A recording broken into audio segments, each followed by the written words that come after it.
Hello friends, welcome back to Striking Seconds yet again.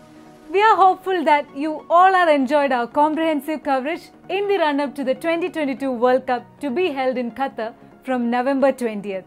Having given a complete analysis of the teams which will fight it out in groups A and B to get a place in the pre-quarterfinals of the world's biggest single sporting event, it is time to move forward and check the chances of the four nations involved in Group C.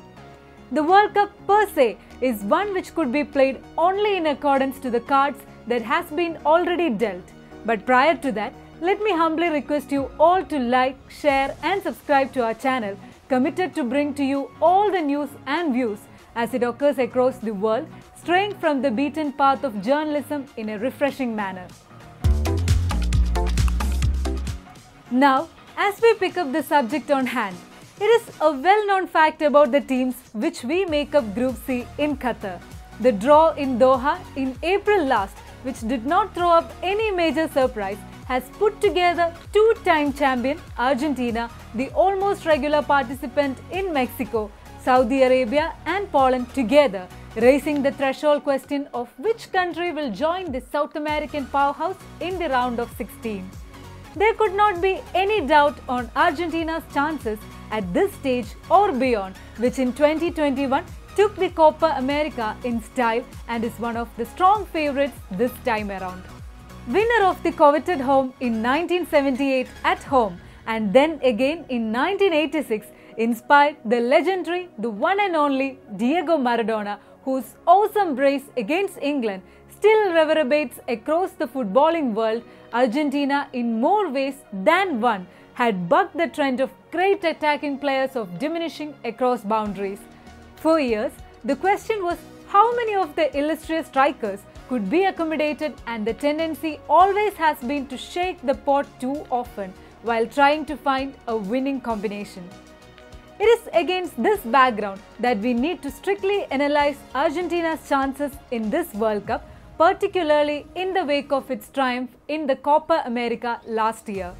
This result was certainly made possible by the Argentinian manager Lionel Scaloni's success in finding consistency and balance in the team under his charge.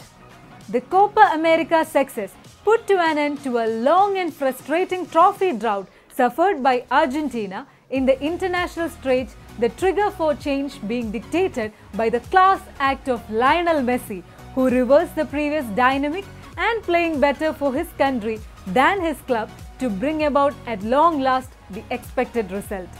4 years ago, Argentina had vanished with its elimination at the pre-quarter stage, prompting many to think that this South American powerhouse was left with a bleak future. But one man who had a different viewpoint was Scaloni, who after his appointment took to the task assigned to him in right earnest.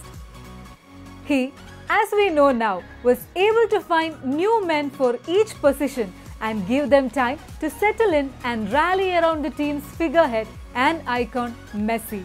The Copa America triumph, indeed the result of the hard work put in by Scaloni, who in Qatar is certain to go in with a cheerful disposition and full of enthusiasm to guide his side to the ultimate triumph. With one of the best players of all time still leading the way, Argentina looks to have a side which gives its very best to let Messi enjoy his 5th World Cup and last hurrah on a memorable note. Besides the skipper himself, the other key players to focus from this side will undoubtedly be in focus are goalkeeper Emiliano Martinez, defender Cristiano Romero, wingers Angel Di Maria, Rodrigo de Paul and forward Lautaro Martinez. It would be one of the biggest surprises not only in the context of this World Cup but all time if Argentina loses its way somewhere around in the coming weeks. Of course, none are even thinking of such an eventuality, the discussion surrounding the group being which team would join Argentina in the pre-quarter finals. This brings around the familiar opposition in Mexico, which will have a main objective in Qatar to put an end to the 36-year-old long wait for a place in the quarterfinals. Its last round of 16 win came in 1986 against Bulgaria, when Mexico became the first country to host the quadrennial showpiece twice. After missing out on Italy 1990, the Mexicans fallen in the first round 7 times in a row. The last of those defeats coming in the hands of Brazil in 2018, which brought to an end an otherwise spirited campaign that had begun in the best possible fashion, a win against the defending champion Germany. The team is currently under the charge of Argentinian Gerardo Martino, who is on record that his side could well be springing a major surprise or two in Qatar. But then, none can forget that Mexico's qualification was a slog prior to it finishing second behind the surprise packet in Canada. In bidding to negotiate the first hurdle and forget its recent history, Mexico and Martino will be lining up its usual 4-3-3 formation and a clutch of well-known names including goalkeeper Guillermo Ochoa, Andre Guardado and Edson Alvarez in the middle, and forwards Raul Jimenez and Irving Lozano. History teaches us that Poland has never won a knockout tie at a major tournament without recourse to penalties, and although it did exploit second group phases to finish third in 1974 and 1982, the modern reputation of the Poles is for underwhelming on the biggest stage, and this is something which they would like to overcome in Qatar while putting the record straight. The Poles had a decent qualification campaign, finishing second to England in their group and getting a ticket for the European playoffs. However, it was at this stage that the Polish manager Paulo Sousa took the shift to Brazilian club Flamengo, which left the Poles for a new manager. The lot was to fall on Czesław Michniewicz, who has his task cut out to secure between the old guard and Gen Next. Certainly, there is a sense that with Robert Lewandowski, the Poles should be more successful than they ever had been.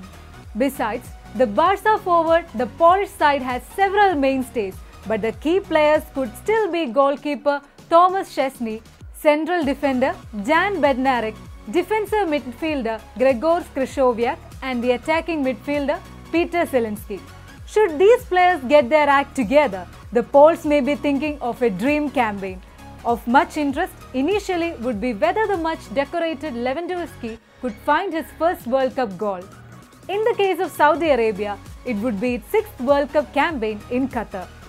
The best showing of the Green Falcons coming in 1994, when the side reached the pre-quarterfinals.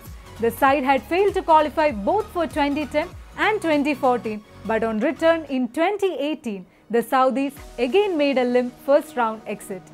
The team, coached by Hervé Renard, had a pleasing qualifying campaign, conceding only 1 goal in its singular loss against Japan. Despite this, the Saudis could find themselves pushed to the wall, though they could be well served by centre-back Abdullah Al-Amri, left-back Yasser Al-Shahrani, midfielder Salman Al-Faraj, winger Salim Al-Dawsari, and forward Firas Al-Buraikan. While Argentina is expected to have a stroll in the park, it seems that Mexico, given its overall record, is well placed to finish second in the group and make progress. Friends, we hope that you found this analysis interesting and knowledgeable, and before I bid goodbye, let me remind all viewers to like, share and subscribe our channel. We shall be back with the analysis of Group D soon. Hasta la vista.